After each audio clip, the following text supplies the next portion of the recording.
మనిషిగా పుట్టినందుకు ఏదో ఒకటి సాధించమన్నారు, అంతేగా.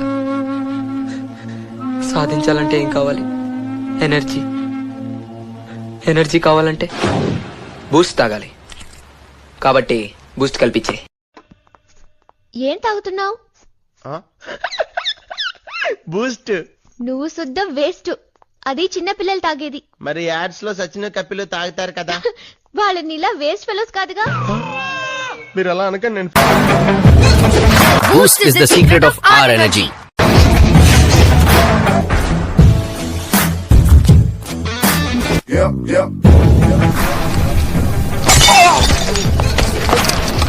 This is a book, Boost is the secret of my energy.